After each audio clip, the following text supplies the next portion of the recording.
ఉప్పల్లోని మల్హాపూర్ VNR gardens లో BRS party విద్యార్థి విభాగం రాష్ట్ర స్థాయి సదస్సు జరుగుతుంది.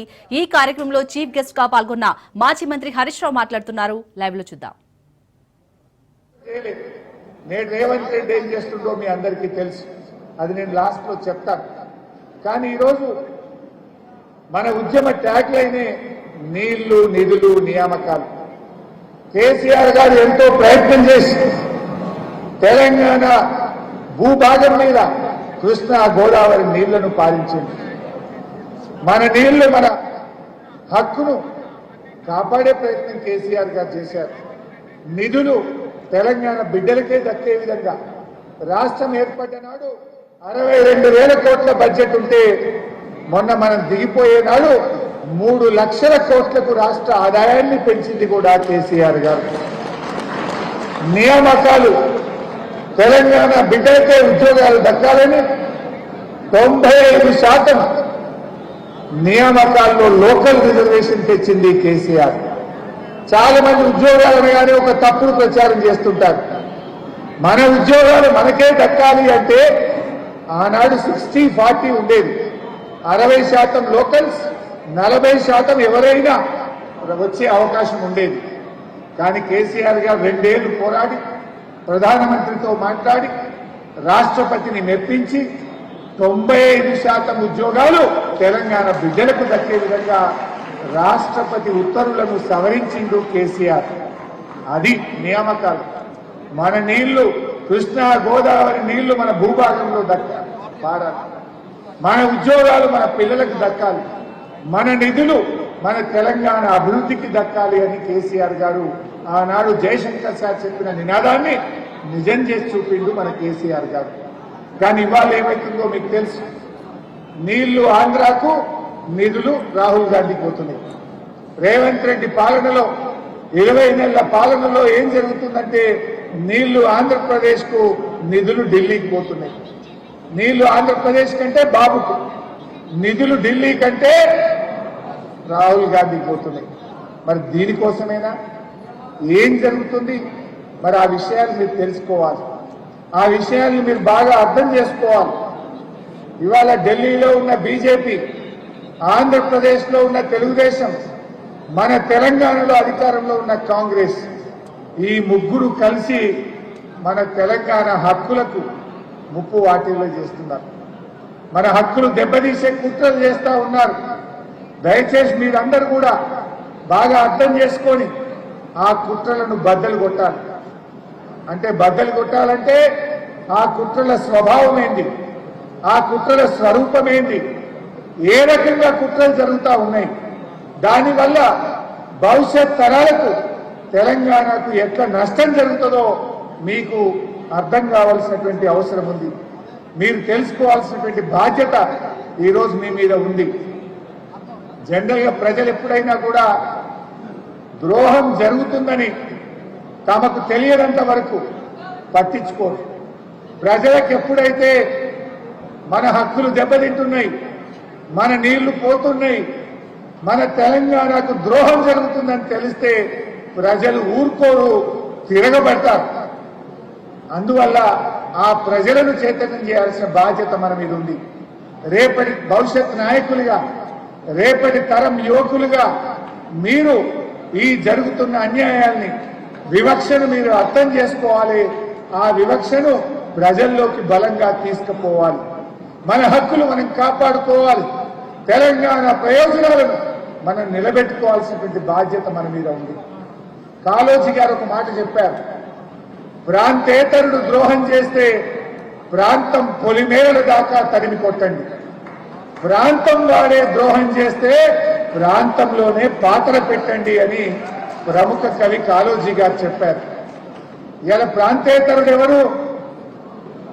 మనకు ద్రోహం చేస్తున్న ప్రాంతేతరుడు ఎవడు? ప్రాంతం వాడెవడు?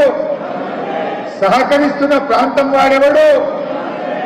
మరి ఆ గురు శిష్యుల గూఢపుటానేందో, ఆ గురు శిష్యులు కలిసి ఈ తెలంగాణకు ఎట్లా అన్యాయం చేస్తున్నారో నేను పీపీటీ ద్వారా ఇప్పుడు మీకు వివరించే ప్రయత్నం చేస్తాను. నేను ఎక్కువ టెక్నికల్గా పోను, వీలైనంత వరకు మీకు సులభంగా అర్థమయ్యే విధంగా ఈ గురు శిష్యులు కలిసి తెలంగాణకు ఎట్లా అన్యాయం చేస్తుందో మీకు వివరించే ప్రయత్నం చేస్తా. ఎందుకంటే ప్రపంచ చరిత్రలో మనం చిన్నప్పుడు పుస్తకాల్లో చదువుకుంటారు మీరు కూడా, నాగరికత ఎక్కడుంటుంది, నీళ్ళు ఎక్కడుంటే నాగరికత అక్కడ ఉంటుంది. సింధు నాగరికత మనం చదువుకునే వాళ్ళం కదా. నదీ పరివాహక ప్రాంతంలో నాగరికత అభివృద్ధి జరుగుతుంది. ఎక్కడ నీళ్లు ఉంటే ఆ రాష్ట్రం అభివృద్ధి జరుగుతుంది. రేపు అన్నిటికంటే ప్రీషియస్ సంబంధిత రివర్ మేనేజ్మెంట్ బోర్డు ఒప్పుకోవాలి, అదేవిధంగా అపెక్స్ కౌన్సిల్ ఒప్పుకోవాలి. ఏంటిది బోర్డు అంటే ఏంటి? గోదావరి నది మీద GRMB Godavari river management board ఉంటుంది. కృష్ణా నది మీద KRMB Krishna river management board ఉంటుంది.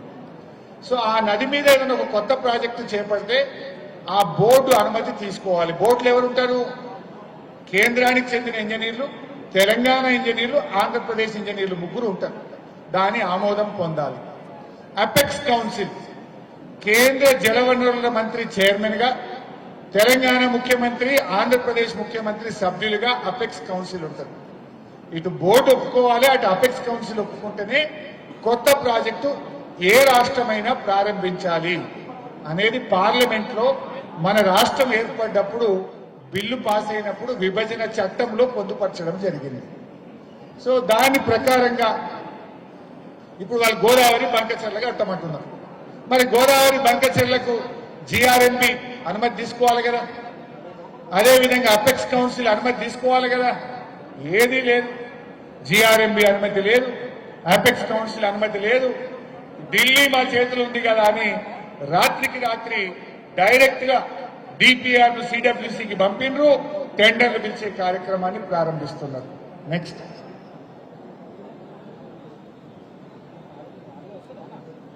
ఇదేంటి అసలు 200 TMCలను మీకు బుక్ ఇచ్చారు అందరికీ, రైట్. మళ్ళీ ఇంటికి పోయినాక చదవండి విని.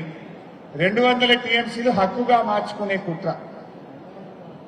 ఈ నీళ్లలో ఒక రూల్ ఉంది. జనరల్ గా ఇందాక చెప్పిన నీటి కేటాయింపులు ఎలా చేస్తారు అంటే ట్రిబ్యునల్ చేస్తుంది. ట్రిబ్యునల్ అంటే ఎవరు? రిటైర్డ్ సుప్రీంకోర్టు జడ్జిలు ఉంటారు. ఆ ట్రిబ్యునల్ ముందు ఏం జరుగుతుందంటే, గతంలో కృష్ణానది మీద నీళ్లు పంచినప్పుడు ఆంధ్రప్రదేశ్ లో ముందే ప్రాజెక్టులు కట్టేసింది.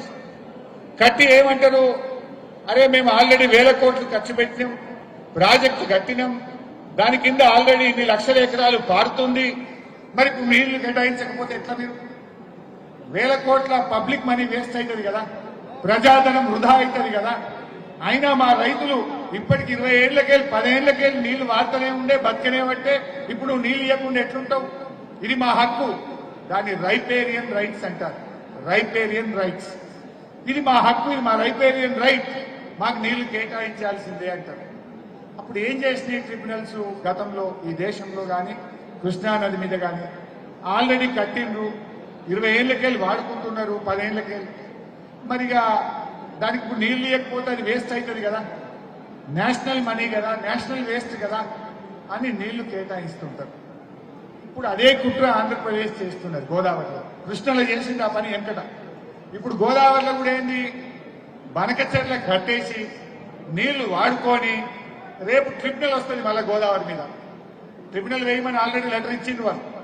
రేపు ట్రిబ్యునల్ వస్తే ఏమంటారు, అరే గోదావరి బంకచెర్ల ఆల్రెడీ 80,000 కోట్లతో గట్టినాం, దాని కింద 14 లక్షల ఎకరాలు పారుతూనే ఉన్నది, ఇప్పుడు నీళ్లు ఇవ్వాల్సిందే అని చెప్పి రేపు హక్కు ఉన్నా లేకున్నా రైపేరియన్ రైట్స్ కింద రైట్స్ ఎస్టాబ్లిష్ చేసుకొని నీళ్లు పొందడానికి ఒక పథకం ప్రకారంగా ఆంధ్రప్రదేశ్ చేస్తున్న ప్రయత్నం. If we allow them, if they are going to construct the project, tomorrow they will claim riparian rights. అందువల్ల వాళ్ళని మనం ఆపాల్సినటువంటి బాధ్యత ఉంది.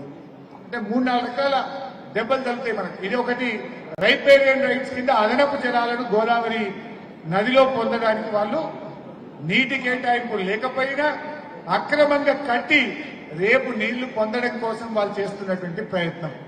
నెక్స్ట్, ఇది ఇంకొక ఇంపార్టెంట్ పాయింట్. యాక్చువల్గా గోదావరి నదిలో 1480 TMCల నీళ్లు ఉన్నాయి. అని ఆంధ్రప్రదేశ్లో లెక్క తెలిసింది.